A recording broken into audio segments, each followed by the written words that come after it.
So we're going to start getting into some sexier stuff here. Oh, I don't know where Andrew, our genius producer, will cut up this podcast. So I'm just going to assume that right around here is a point in which he would be. So if this is the new pod and you are watching or listening to this, you have to watch the first one. Don't go to this one because it all builds onto this, and that's just something to remember. But before I also start this, I have to just reemphasize again, I am looking at this as if I were hired by the Knicks. I know what they like. I know what they don't like. I'm trying to parse it through and think it more from their perspective than I would be necessarily from me, Jeremy Cohen, my own. I need to make that abundantly clear. Andrew's telling me in my ear, this is indeed part 3 of the pod. Okay. All right. You must go back. So this is like, I don't know what recent third leg of a trilogy came out in like movie theaters, but like, Guardians. Yeah. Got to watch the first 2 Guardians before you see part 3. Agreed. It's not going to have the same effect. Agreed. So let's talk about Julius Randle, one of the most controversial players on the Knicks, if not the most controversial. I think he takes the cake. Yeah. So we're going to look at his efficiency. Okay. For the majority of Julius's career, he has been inefficient. He has not been good at the rim for pretty much the majority of his career there as well. In the half court, he struggled for a bit and then did a nice job, 85th percentile after. So first, injured season, then 20th percentile, 42nd percentile, goes up to 85th percentile with the Lakers. That's great. Then 69th percentile. That's nice. 60th percentile, 39th percentile. That was in the first all NBA year. He was still in the 39th percentile in the half court. Then the bad year, 19th percentile. And last year, 84th percentile, right? So how did he get to be so good in that first all NBA season? He was in the 92nd percentile on transition. But 3 of the last 4 years, his transition has been average to below average. So last year was really the first year it felt like, hey, this isn't exactly where the Knicks want him to be, but this is consistent enough where it's acceptable. And then when you parse the EPM, the offensive component of it, and the shooting and the need for pull-up shooting, because that's really where, if it weren't for Brunson, there's no one else who's going to do it except it's Julius. He plays a key role there. It's just a lot of blue that you don't like. It runs counter to what the Knicks have been building in the past and even in the present. Is that fair to say to you, John? It is, and it does. What, again, we're attempting to put ourselves in the minds of the Knicks. Julius, 2 seasons ago, so the thumbs down year, had what was his worst effective field goal percentage, as you could see if you're looking on the chart, since his first full season in the NBA. I'm not counting his rookie year where he played literally 1/4 of one game. Third percentile. Yeah, third percentile 2 seasons ago, 46% effective field goal percentage. We will never know what the offers were, if there were any offers for Julius Randle last summer.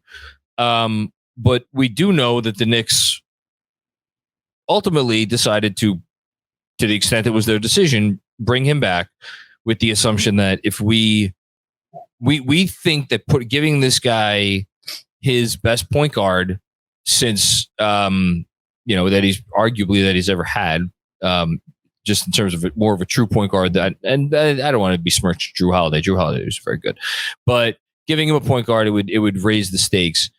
And so, while the larger sample size here is not what you want, I do think we know enough to say at this point the Knicks in their organization, to a certain extent, do believe in this player.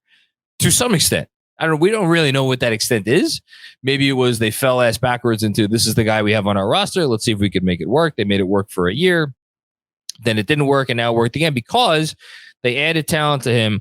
I just wonder where their mind is at. Is their mind at right now? And this is the pivotal question of the offseason for me. Is their mind in the place of, let's add more elite talent, and it'll make Julius that looked even better? Or is it, as I think you're implying here, and correct me if I'm wrong if you're not implying this, but this is really not where we want to be. We've made do with it because we had no choice. Now it's time to get out of the Julius Randle business and get more into where we want to be. That sums it up. It's timing. Timing is everything, right?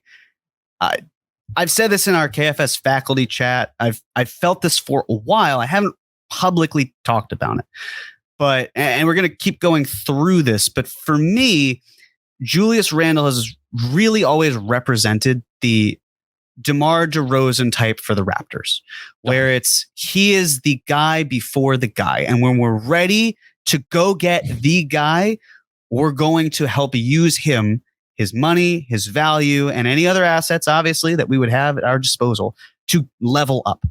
Yep. And when we keep looking, right, like the pull-up shooting, let's talk about this with Julius. 192 players attempted at least 75 pull-up field goals in the 21-22 season. Julius was 137th in percentage, right? That same year, 105 players took at least 75 pull-up threes. Julius was 83rd. Next year, 193 players attempt 75 pull-up field goals in the 2022-23 season. Julius ranked 99th. And then when it comes to three-point pull-up shooting, 131 took at least 50. I'll clarify why I changed this to 50 as opposed to 75 in a little bit, but 50, Julius ranked 61st of 131. And then this was in the playoffs. So far, 65 players have attempted at least 15 pull-up shots in the playoffs this year. Julius ranks 60th. I'm actually surprised he's that high. Yeah, I did my own search for funny enough, I have a Randall newsletter coming out tomorrow, and I did a search of I think it was players that had at least 23 usage in the playoffs this season, who had played at least 10 minutes a game. I think it's like 35 or 36 or 33 guys, whatever it is. Julius's effective field goal percentage is last. So This indicates to me that the shots that he was hitting were actually, he was hitting more pull-ups than he was shots elsewhere. So to recap, I'm just going to go through those 5 things one more time. 137 out of 192 for pull-ups in 2021-22. 83rd of 105 on pull-up threes that year. 99 of 193 in pull-ups in this past season. 61st out of 131 on pull-up threes. And then in the playoffs this past year, 60th out of 65. That's bad. It's just it's the second to last number is the only one that's not terrible. 61st out of 131 on pull-up threes, given the volume. And so I'll even go so far as to say the difficulty, not out there like Steph Curry, but like for his position, and that's the other part of it. You take into account the position. That's the only one that's not I would say that's a decent number. And everything it doesn't fully capture. None of these captures the, all the other factors that come in, where it's like time left on the shot clock, spacing around you, where your players closing out or are they open? It's tough to parse through, but for most of these, it's, average to below average. But again, with this past season from 61st out of 131, you take it. You'd love it if it were more, but that's actually fine. He's still in the above average component. I mean, that's probably, I don't even have to rank it. It's 61st out of 131. We can figure out what that is from there. And it's also, you say like there's context in the way of like, specifics of these shots. There's also the whole other area of context, which is like, this is one of the bigger, stronger guys in the NBA. He's instrumental to the Knicks in terms of their physicality, in terms of their, ability to dominate the paint. Obviously as a, what he was able to do with Jalen Brunson, and you saw on the previous chart that you had, like this number this year by far was, I think, his best number at the rim. He had, after shooting 60% at the rim for his first 3 years in New York, he was at 68% at the rim this year. That's not a coincidence. So there's like all of that other context, but then it just begs the question of how how important, like to me, when you factor in all the other stuff with Julius, including some of the bad stuff like the defense and the whatever you want to call what he is, the above the neck stuff, like the pull up part of it is that's the square peg in the round hole that they've been trying to figure for several years now. Is the other stuff worth it? Both the good and the bad, where you're doing that. And these are the numbers, as you know, this is what trying to fit the square peg in the round hole. This is what has gotten you so far. Mm-hmm. Is it worth it as opposed to just getting the square peg for the square hole, with the caveat that it's hard to find this, you know, the perfect fitting in terms of filling all of your other needs. That's the conversation. Exactly. And then we look at the spot up part of it. So, I mean, the spot up it was ugly, right? The thumbs down year, 291 players took at least 75 spot up shots. He was 271st, 271 out of 291. When it comes to spot up threes, 280 players took at least 75 spot up threes. Julius was 261st, 261st out of 280. This past year, 293 players attempted at least 75 spot up field goals. Julius was 203rd. Better, but that's still bad. And then of the 282 players to attempt at least 75 spot up three field goals this past year, Julius ranked 196th. So a little bit better than when it came to normal field goals, you know, compared to threes, but still not great. And then in the playoffs, of the 103 players who attempt at least 15 spot up field goals, Julius ranked 68th, which also, you know, below average. So clearly the spotting up portion isn't up to snuff with what the Knicks need. It's difficult because, as you were just saying, as we've been talking about, okay, you get stuff from Julius pulling up and creating something off the dribble, being a threat where maybe he goes downhill because he keeps the defense honest. But also he's not doing it at such a good level that how much is it helping your team? So do you just move him? Do you phase him out? What do you do if you're the Knicks? Well, again, just going to quickly go back. He's been really good in terms of offensive EPM, right? Like there's a really good player in there. It's just the thumbs down year was terrible. Other than that, you'd have to go back to when he was 22 years old and he was in the 69th percentile. And so he's strung together good offensive seasons. They just haven't necessarily been the most analytics focused, hey, this is how we play, this is how we win type of season or type of arc. And if you go back to the power forwards of this past year, I mean, we showed this before, but when it comes to, at least I believe we did, maybe we didn't factor the pull-up shooting, but he is up there, right? Like he's up there with the likes of Jason Tatum and Kyle Kuzma, and even Giannis and Banchero. Again, those two guys aren't going to be great pull-up shooters, but the ability to create pull-up opportunities is so good for them that they're up there. They just aren't hitting those shots. And Julius is kind of struggling a bit, but doing enough to keep the defenses honest. Obi is down there. He's, again, not a pull-up type. And Isaiah Roby, as we talked about, that's not his game either. Go ahead. Can I give a quick stat? Yes, please. Julius scored 30 or more, or excuse me, more than 30 points, I think it was, 20 times this year. Mm-hmm. Knicks were 16-4 in those games, which I found to be an interesting stat because, one, I mean, it's a guy scored more than 30 points 20 freaking times. That's a good number. And it just speaks to how much they relied on him to generate offense for what was, you know, by cleaning the glasses metric, at least the second best offense in the league.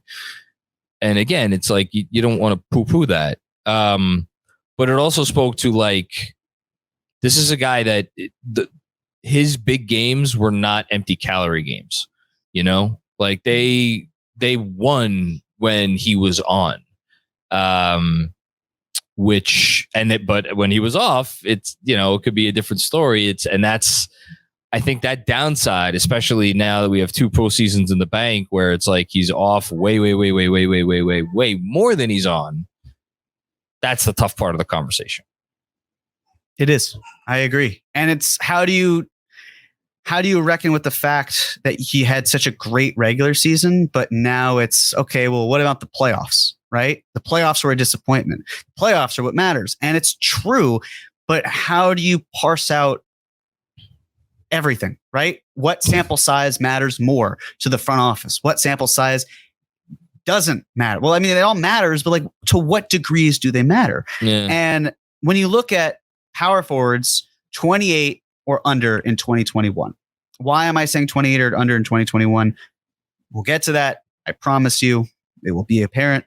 You see in Julius's We Hear year, again, he was great.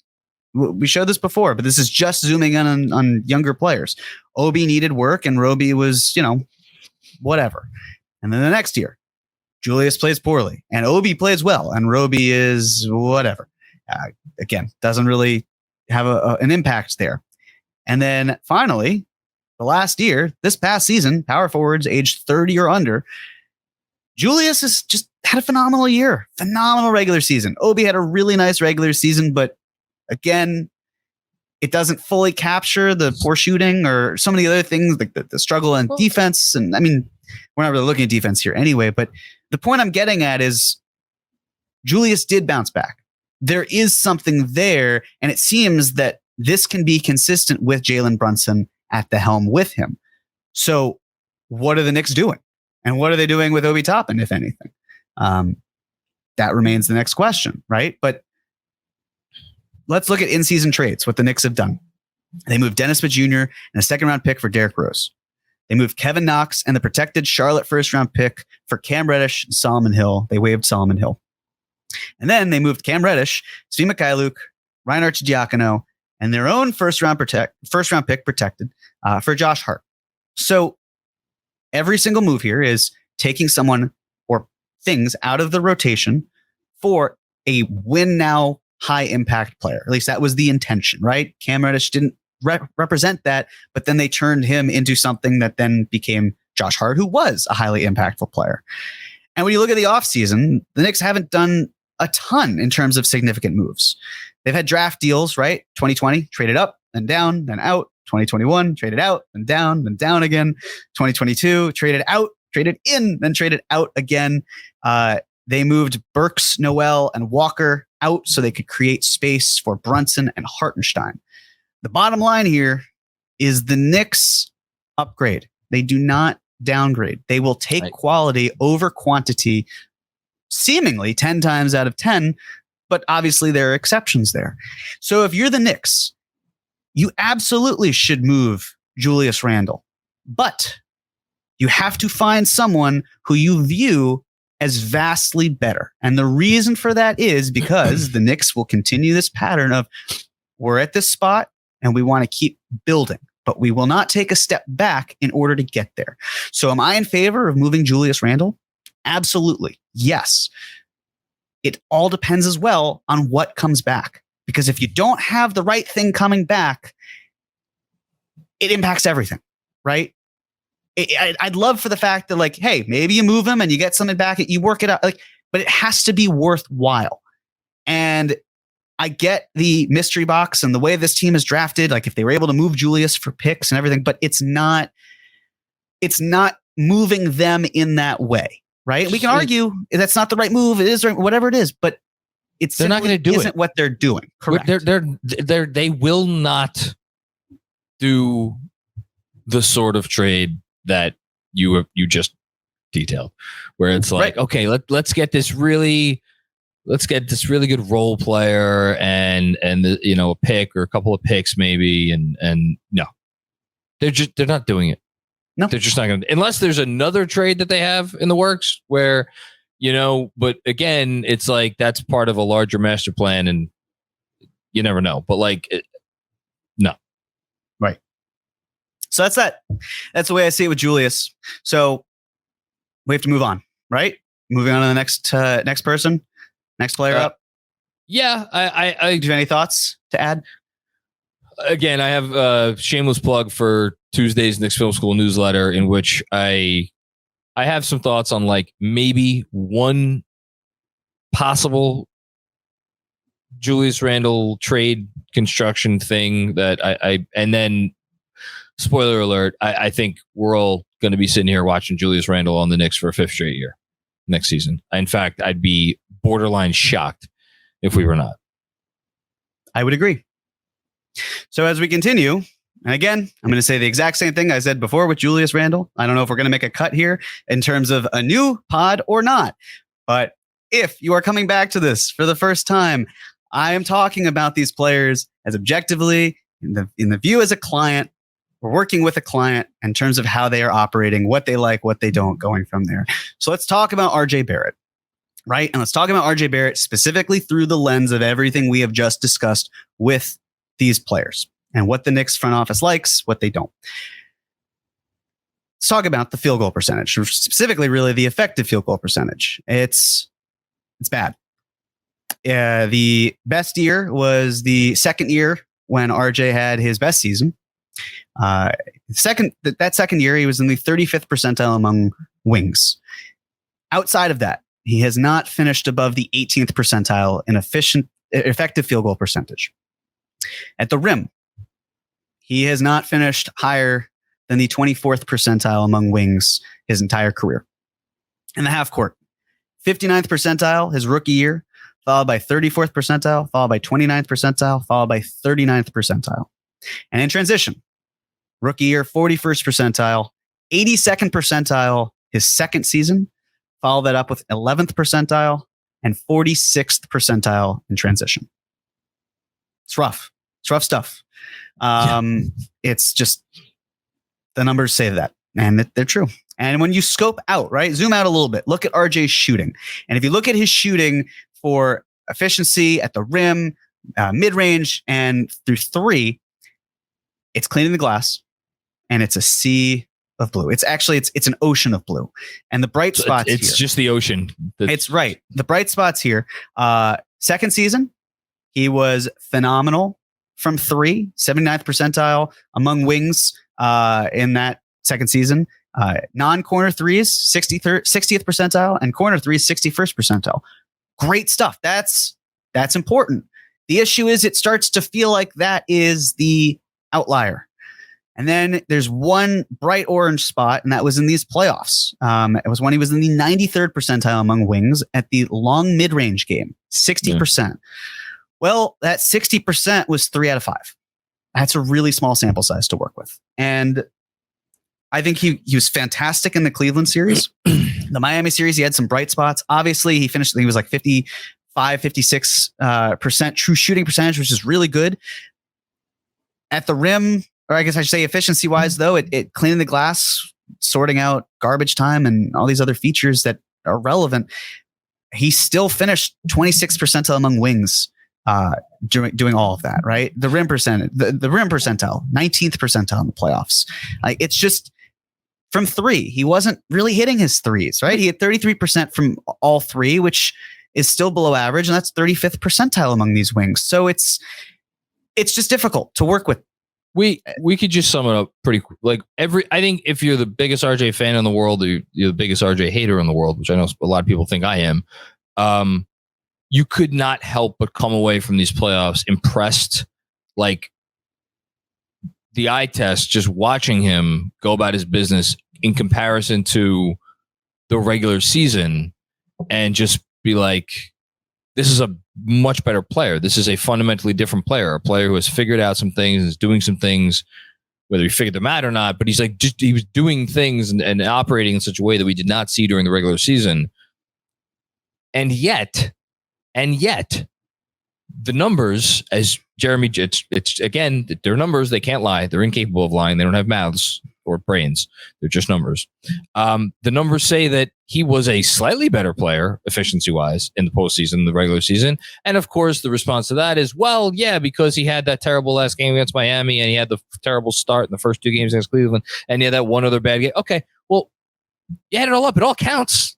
You know, it all counts. It's you can't just take the good. You have to take the good and the bad and put it all together.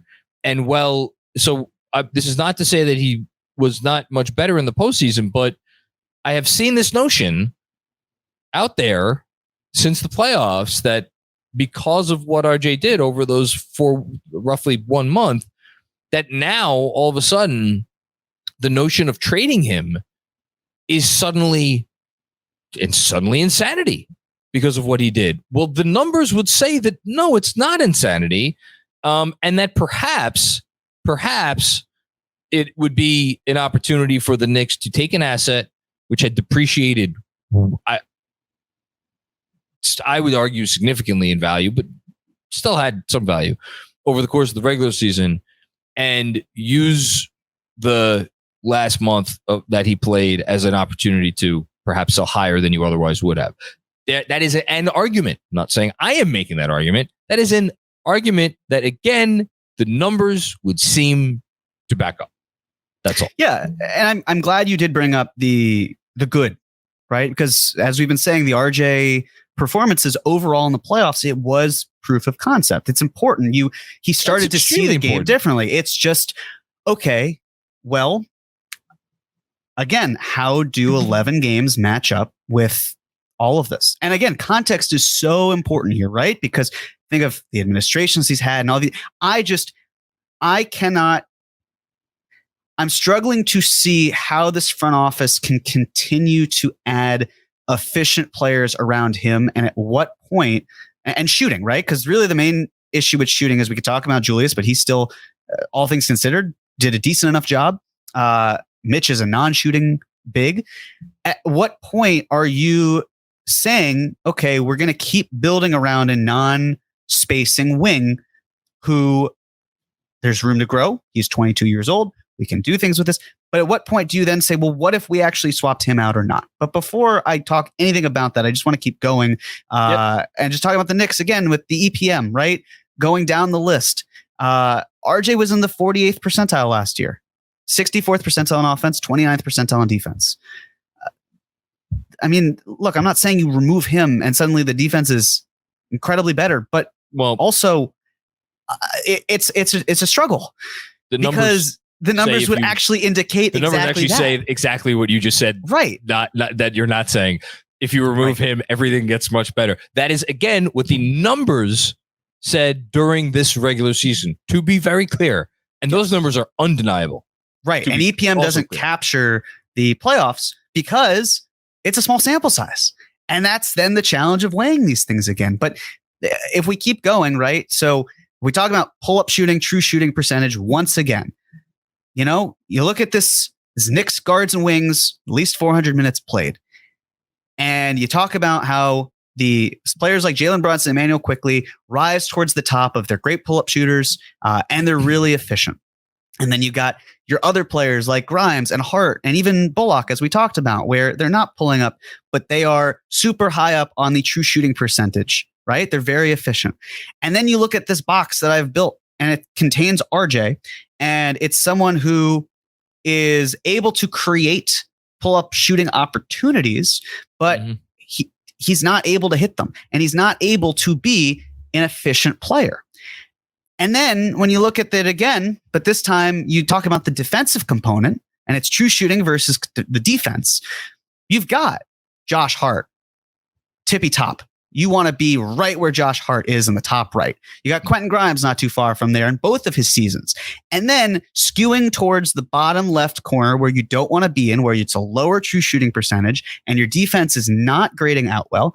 That's exactly where RJ is. And again, I need to phrase this because I understand that RJ has not been built around, so to speak. It feels like he's been built with, and there are other players that are in the fold, and it's just RJ's there.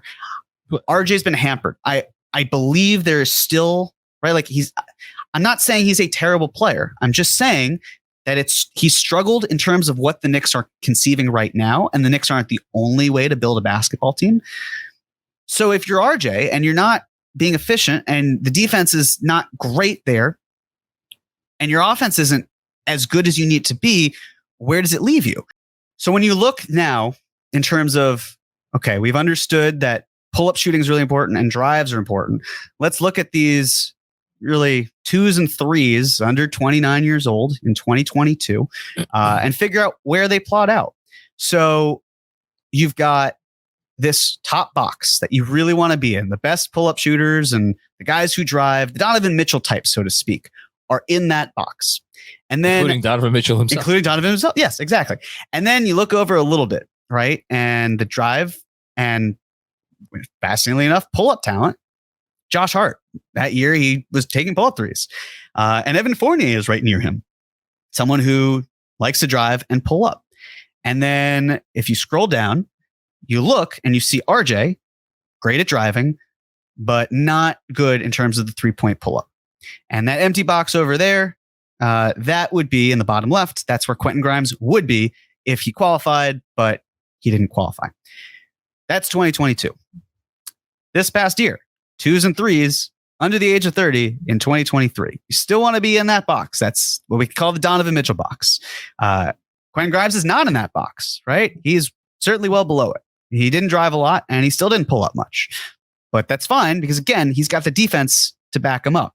Josh Hart, nowhere near that top box. In fact, he had less pull-up shooting than Quentin Grimes. And Quentin Grimes didn't have much. And then you have RJ, who's with what I want to say is Josh Giddey and I believe Keldon Johnson in the bottom right. Players who just drive and there's no real pull-up going on. There's nothing really happening there.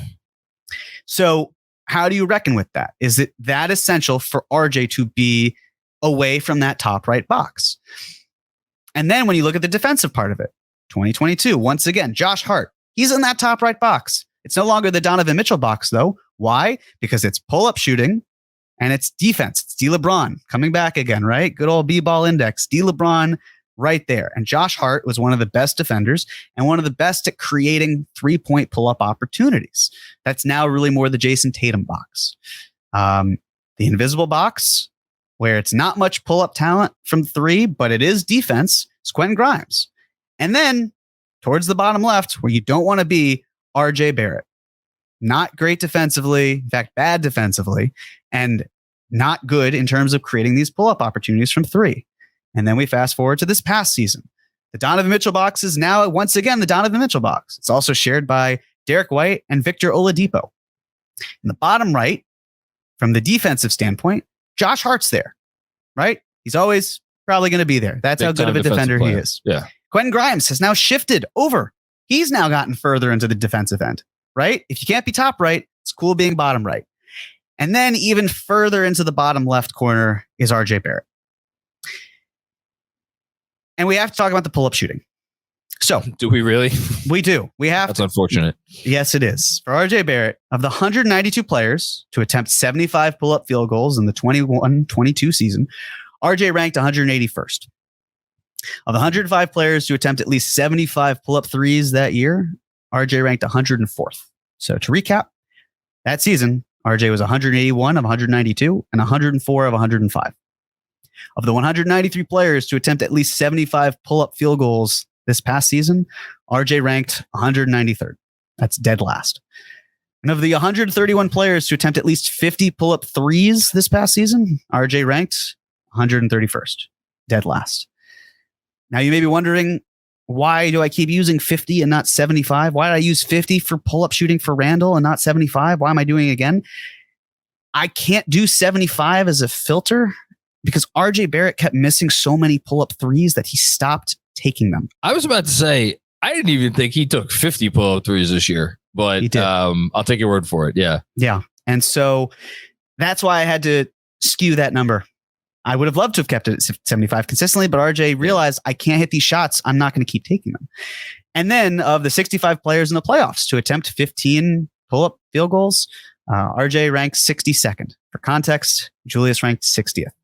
So just awful. Like I can't sugarcoat this. It's awful. I wrote a couple weeks ago, 5 questions for the Knicks to answer this offseason. They need, 5 biggest questions lording over this offseason for the Knicks. And my first question is the same question as always and will always be, is this the offseason the Knicks trade for a star player? Because that has to be the first question perpetually until they do. Mm-hmm. But the second question is, are we really going into year 5 of Julius and RJ? And that is a it's not even a cousin, it's a brother or a sister to the question of like, how do the Knicks fundamentally get more shooting on their meaningful shooting on their team? Because as I could certainly take the sunglasses, my Oakleys, which have been delightful to wear actually. Yes, for the they last have. hour or so of this podcast.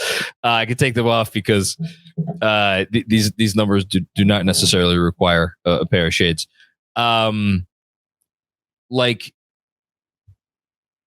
to say that you're going to have these two guys on the same team and they're always going to be high usage if they're on this team, they just are, and that it's going to work and you're going to be able to somehow meaningfully become a decent enough shooting team by way of efficiency to compete with the best teams in the league when it comes right down to it. I just don't see a way that could happen. There's again, the numbers are what the numbers are. And so it's amazing that they've lasted 4 years together. It really is, because like this partnership has never, ever been like shown a significant indication of like, man, the Knicks really have something with those two. Again, you could point to positives with certainly Julius, and you could point to positives with RJ, but together as a pairing, and you're going to try to build a team around these guys, which have just been a model of inconsistency when it comes to specifically the area of efficiency from the floor in the key areas that you need to be efficient from the floor to be successful on offense, or at least how the Knicks are building this team out. And it's not in the cards. And so then it comes down to like, okay, well, it sounds like you're saying that one of these guys needs to get moved. And yes, we've been saying that for years. Yeah. But it's also the question of, sorry, I didn't mean to cut you off. No, that's all there is to say. It's also the question of, it doesn't necessarily have to be one guy stays, one guy goes. It could also be a real world scenario where neither of these players happens to be here in 1-2 years. Probably not 1, but 2 years, 3 years. And I just don't think that can be ruled out. And I don't think it should be, based on everything we've started to talk about and just general factors at play.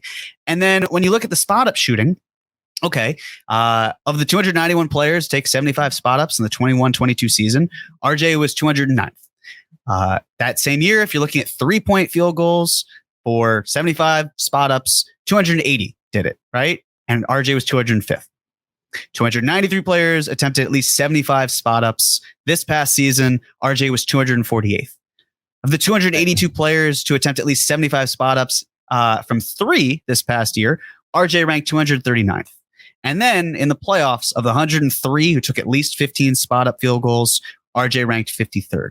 So we can't talk about Julius's struggles and also not talk about RJ's, which I want to say, if memory serves, if they're not around the same ballpark, these are worse than what Julius was doing. And here's the thing, right? And I'll let you go in just 1 second. Yeah. Julius is 28 years old. RJ is 22. So when I compare the two, there is a level to it where it's, well, Julius is a grown man and RJ is just 22 years old. And I hear that completely. But I also look back as well on the 4 years or so of the data that we have. And I'm trying to figure out, okay, is the upward trajectory, which area is it coming from exactly? Because there will be internal growth from RJ. He's not going to be the same stagnant type player where nothing improves for him. It's just a matter of, okay, well, where is it across the board?